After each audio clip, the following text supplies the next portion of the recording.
देश में हर साल करीब 1.25 करोड़ से ज्यादा बच्चे 12वीं की परीक्षा पास करते हैं।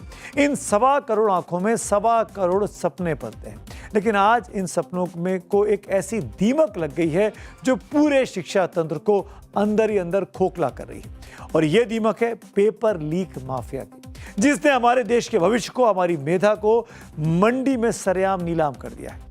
अब बात सिर्फ किसी एक परीक्षा में सेंधमारी की नहीं रह गई है। नीट से शुरू हुई धांधली की आग महाराष्ट्र तक पहुंच चुकी है। शिक्षक पात्रता परीक्षा यानी टीईटी भी इसी दीमक का ही तो शिकार हुई है।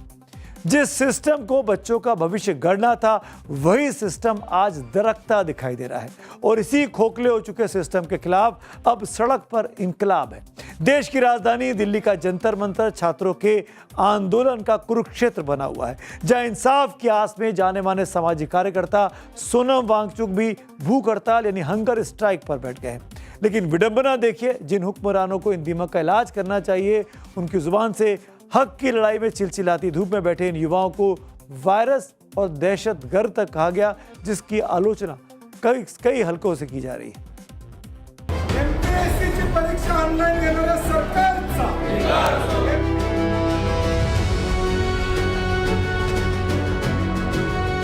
देश में नीट लीक होता है, महाराष्ट्र में टीईटी लीक होता है।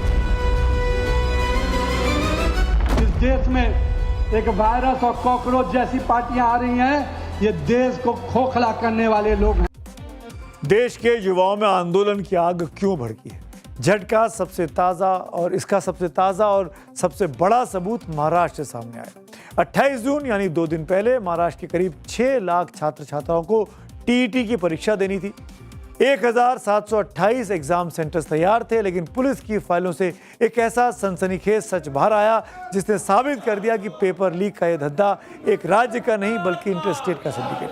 महाराष्ट्र की पुलिस ने शानदार काम किया, समय रहते पेपर लीक को पता कर लिया और इस सिंडिकेट के तह तक जाने की कोशिश की। कैसे ये सिंडिकेट देश भर में फैला हुआ, इस भारत के मैप के जरिए देखिए। जांच में यह खुलासा हुआ कि टीईटी परीक्षा के क्वेश्चन पेपर्स को बेचने के लिए करीब 1.5 करोड़ रुपए की डील तय की गई। अब तक इस नेटवर्क के तार बिहार, हरियाणा, दिल्ली और उत्तर प्रदेश से सीधे तौर पर जोड़ रहे हैं। भिवंडी पुलिस के हाथ एक बहुत बड़ी कामयाबी लगी है। पुलिस ने इस पूरे रैकेट के 3 किरदारों को दबोचा है।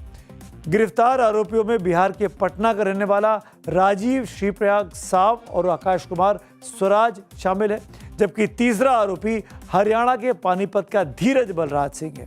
तीनों आरोपियों से पूछताछ के दौरान 2 और लोगों के नाम सामने आए हैं। इनमें हरियाणा का कपिल दहिया और पटना का विजेंद्र कुमार शामिल है। दोनों फिलहाल फरार हैं। पुलिस की कई टीमें उनकी तलाश में अलग अलग राज्यों में लगातार छापेमारी कर रही है। महाराष्ट्र की पुलिस इस मामले में तह तक जाने की अपनी तरफ से भरपूर कोशिश करती हुई दिखाई दे रही है। टीईटी पेपर लीक केस में चौथी गिरफ्तारी भी हो चुकी है। आरोपी सुमन कुमारी को ठाणे पुलिस ने बिहार से गिरफ्तार कर भिवंडी लेकर आई है। सुमन जो है वो आरोपी विजेंद्र कुमार की पत्नी है। और जरा सोचिए कि क्या ये पैटर्न कुछ नया है? बिल्कुल नहीं। याद कीजिए कि जब पिछले महीने नीट का पेपर लीक हुआ था, तब भी बिल्कुल यही सिंडिकेट मॉडल सामने आया था। नीट घोटाले के तार भी किसी एक सूबे तक, एक शहर तक सीमित नहीं थे, बल्कि उसका नेक्सस, वो रैकेट भी कई राज्यों में फैला हुआ था। यानी अपने देश का ये शिक्षा माफिया एक बहुत बड़ा इंटर स्टेट सिंडिकेट बना हुआ है, जिसका दायरा एक साथ कई राज्यों में जाल की तरह फैला है। एक तरफ टीईटी पेपर लीक को लेकर गिरफ्तारियां हो रही हैं, तो दूसरी तरफ दिल्ली में आंदोलन का ताप भी बढ़ता जा रहा है। टीईटी पेपर लीक पर कांग्रेस जनता पार्टी के फाउंडर अभिजीत दीपके ने क्या कुछ कहा, क्योंकि वो महाराष्ट्र से आते हैं। सुनिए जरा। एक दिन, कल को वो पेपर होने वाला था, एक दिन पहले पेपर रद्द किया जाता है, तो इससे तो इतना साबित हो गया, चाहे नेशनल लेवल हो चाहे स्टेट लेवल हो, बीजेपी की जो सरकार है वो एक भी पेपर इस देश में नहीं करवा पाती। बिना पेपर लीक हुए या बिना एग्जाम कैंसिल हुए बीजेपी की सरकार एक भी पेपर नहीं करवा पाती। ये बात तो क्लियर हो गई, सबको समझ आ चुकी है।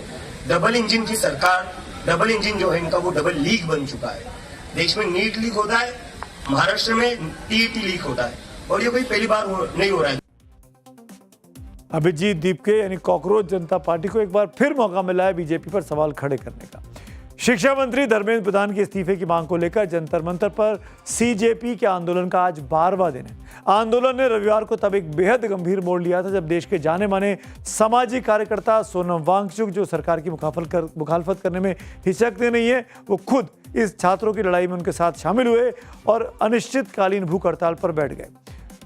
राष्ट्रपिता महात्मा गांधी को राजघाट पर नमन करने के बाद जब सोनम वांगचुक ने अनशन की शुरुआत की, मौके पर सैकड़ों छात्र, युवाओं और किसान नेताओं का हुजूम था। सोनम वांगचुक ने अपील की कि जो लोग जंतर मंतर नहीं आ सकते हैं वो अपने घर, अपने गांव में ही देश के मुद्दों पर एक दिन का अनशन जरूर रखें। दक्षिणपंथी विचारधारा से जुड़े हुए लोग बार बार इस प्रोटेस्ट पर, सीजेपी के इस प्रोटेस्ट को जॉर्ज सोरोस के फंडिंग से जोड़कर भी देख रहे हैं। जंतर मंतर से मैसेज बेहद क्लियर है। कॉकरोच जनता पार्टी के फाउंडर अभिजीत दीपके ने बीजेपी समेत देश की हर एक राजनीतिक पार्टी को जंतर मंतर पर इस आंदोलन में शामिल होने का न्योता दिया, लेकिन शर्त एक ही थी कि हाथ में अपनी पार्टी का झंडा नहीं बल्कि देश का तिरंगा लेकर आए। इस महाआंदोलन को अब देश के बड़े दिग्गजों का साथ धीरे धीरे कर मिलने लगा है। सीपीएम के महासचिव एम ए बेबी, सीनियर लीडर वृंदा करात ने जंतर मंतर पहुंचकर छात्रों से मुलाकात की है। सीपीआई के दिग्गज नेता डी राजा भी जंतर मंतर कल पहुंचे थे। वहां चल रही एक अनोखी portable free of cost library की सराहना की, जिसे छात्रों ने लोकतांत्रिक प्रतिरोध के प्रतीक के रूप में वहां पर स्थापित किया हुआ है। मुद्दा सीधे देश के भविष्य से जुड़ा है, इसीलिए कल तक जो सियासी दल कॉकरोच जनता पार्टी के नाम भर से बिदक जाते थे, वो आज इस जन आंदोलन का हिस्सा बनना चाहते हैं, खासकर वो दल जो बीजेपी के विरोधी हैं। लेकिन सत्ता का रवैया देखिए। जिन बेबस युवाओं ने खुद को कॉकरोच कहा, वो कॉकरोच जो गंदगी में रहता है, जिसे आसानी से पैरों तले कुचलने की कोशिश की जाती है, आज उसी कुचले हुए वर्ग ने सिस्टम के खिलाफ अपनी एक हुंकार भरने की कोशिश की तो उसे सरेआम वायरस और दहशतगर्द कहा जा रहा है। सुनिए दुनिया की सबसे बड़ी पॉलिटिकल पार्टी का दावा करने वाली बीजेपी और उसके राष्ट्रीय अध्यक्ष नितिन नवीन ने सीजेपी और इन युवाओं के बारे में क्या कुछ कहा। इस देश में एक वायरस और कॉकरोच जैसी पार्टियां आ रही हैं, ये देश को खोखला करने वाले लोग हैं। इन वायरस और कॉकरोच वाले लोगों को निश्चित रूप से ध्यान रखने की जरूरत है। ये देश के टुकड़े करने वाले गैंग के लोग हैं। इन देश के टुकड़े करने वाले गैंग के लोगों को सबक सिखाने का काम भारतीय जनता पार्टी का कार्यकर्ता ही कर सकता है। मित्रों, नितिन नवीन कह रहे हैं कि सीजेपी को सबक सिखाया जाएगा, वहीं लेफ्ट जिसका राजनीतिक वजूद जो इस देश में लगातार सिमट रहा है, वो इनको मंच दे रहे हैं, इनके मंच पर पहुंच रहे हैं।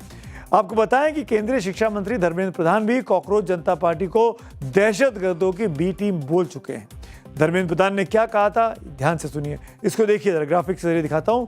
डेमोक्रेसी में जिन्हें रिजेक्ट कर दिया था वे भेष बदल कर आए हैं और अब सिस्टम के पीछे पड़े हैं। वे उन लोगों के लिए नारे लगाते हैं जो देश को बांटना चाहते हैं, उनकी पहचान हो गई है।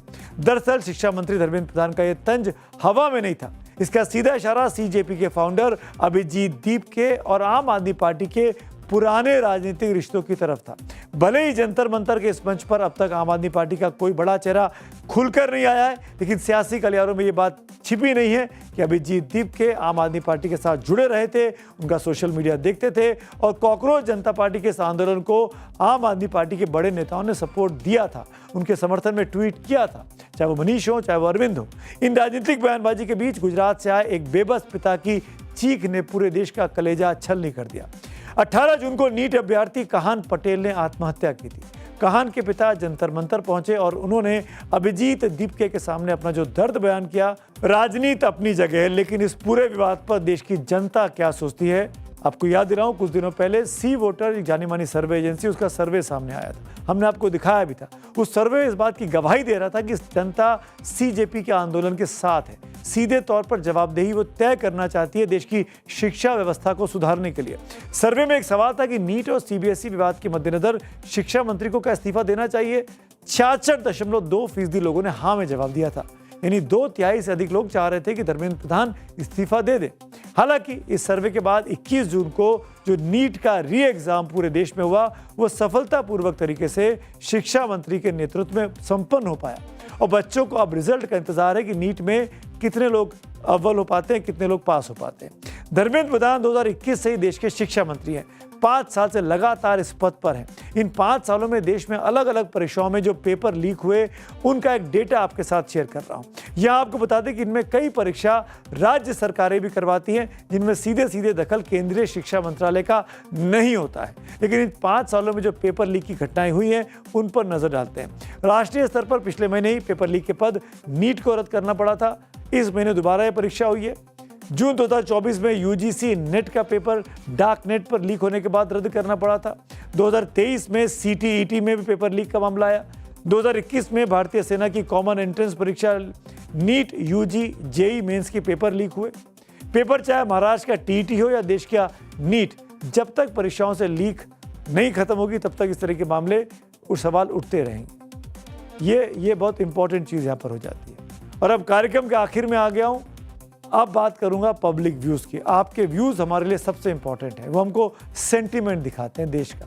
हिमानी रावत जी पेपर लीक के मामले पर लिखती है, कोई भी राजनीतिक दल छात्रों को वोट बैंक नहीं समझता, शायद इसीलिए कितने भी पेपर लीक हो जाएं, छात्र हित कभी चुनावी मुद्दा नहीं बनते। एक और पब्लिक व्यू राम मंदिर के मामले पर जया दीक्षित जी का है, श्री राम की अमानत में ही खयानात कर डाली इन लोगों ने। इससे ये साबित होता है कि इन्हें राम के नाम का भी भय नहीं है। अपने ही लालच के चक्रव्यूह में फंसे चंपत राय को अब बचाने वाला कोई नहीं है। तो आज मेरे साथ इतना ही। कल फिर मुलाकात होगी, तब तक के लिए शुभ रात्रि।